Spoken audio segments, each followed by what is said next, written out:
इस लड़की को एक्सीडेंटली पता चला कि उसकी बेस्ट फ्रेंड, जिसे प्रेगनेंसी के दौरान हैवी ब्लीडिंग होने पर हॉस्पिटल ले जाया गया था, उसके हाथ में वही बुद्धिस्ट माला थी जो उसके अंकल कभी उतारते नहीं थे। उसी टाइम लड़की को समझ आ गया कि उसकी फ्रेंड की लाइफ को बर्बाद करने वाला कोई और नहीं बल्कि उसका खुद का अंकल था। वो तुरंत भागती हुई घर गई। उसने अपने अंकल को बताया कि उसकी फ्रेंड प्रेग्नेंट है और अब उसकी हालत बहुत सीरियस है। लड़की ने उसे हॉस्पिटल जाकर हेल्प करने के लिए रिक्वेस्ट किया, लेकिन अंकल ने बड़ी ठंडेपन से कहा कि वो लड़की तो पैसों के लिए आई थी और ये सब सिर्फ बिजनेस का रूल था। ये सुनकर लड़की ने जल्दी से एक्सप्लेन किया कि ये सब एक बड़ी मिसअंडरस्टैंडिंग थी। असल में 8 महीने पहले लड़की ने अपने बड़ों की इच्छा पूरी करने के लिए अपने अंकल के रूम में नींद लाने वाला इंसेंस रखा था। उसका प्लान था कि अंकल के लिए अरेंज की गई ब्लाइंड डेट अंदर आएगी, लेकिन कोइंसिडेंटली उसकी बेस्ट फ्रेंड एक केक लेकर पहले आ गई। अंकल ने उसको ही अपनी डेट वाली लड़की समझ लिया। इंसेंस के असर में अंकल ने उसके साथ जबरदस्ती कर दी। लड़की ने काफी कोशिश की खुद को बचाने की, यहाँ तक कि अंकल की हमेशा पहनी जाने वाली माला भी तोड़ दी थी,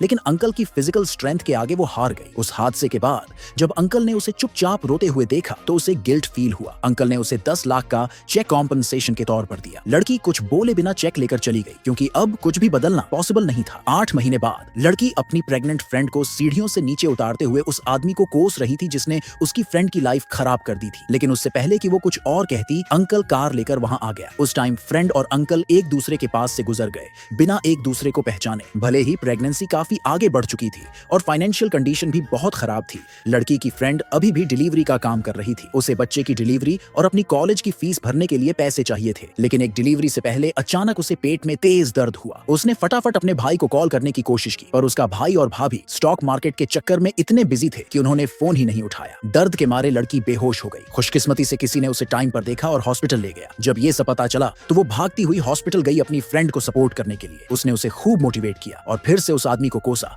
जिसने उसकी फ्रेंड की जिंदगी बर्बाद कर दी थी। ऑपरेशन थिएटर में ले जाने से पहले उसकी फ्रेंड ने चुपचाप एक माला का दाना उसे थमा दिया। लड़की ने उसे देखते ही पहचान लिया। ये वही माला थी जो उसके अंकल हमेशा पहनते थे। उसी पल लड़की को सब समझ आ गया कि उस रात का अंजाम क्या निकला था। वो फौरन घर भागी और अपने अंकल से जाकर भिड़ गई। उसने चिल्लाते हुए बताया कि उसकी फ्रेंड के पेट में जो बच्चा है वो उसी का है, लेकिन अंकल ने बड़ी बेरुखी से जवाब दिया कि अगर उसने पैसे लिए थे तो अब उसे चुप रहना चाहिए। लड़की को जैसे एक झटका लगा। तभी उसे समझ आया कि अंकल को कभी पता ही नहीं चला कि उस रात की लड़की उसकी फ्रेंड थी और उसकी फ्रेंड ने कभी कोई पैसे नहीं लिए थे। लड़की ने फौरन सब सच बताया कि कैसे वो सब कुछ एक कंफ्यूजन था और उसकी फ्रेंड को कुछ भी नहीं पता था उस रात के बारे में। अंकल शॉक में चला गया। वो कुछ सेकंड तक चुप रहा, फिर अचानक उठा और भागता हुआ हॉस्पिटल की तरफ निकल गया। उसे ये तक नहीं पता था कि उसी टाइम लड़की के भाई और भाभी मिलकर उसकी फ्रेंड का जबरदस्ती अबॉर्शन कराने का डिसीजन ले चुके थे।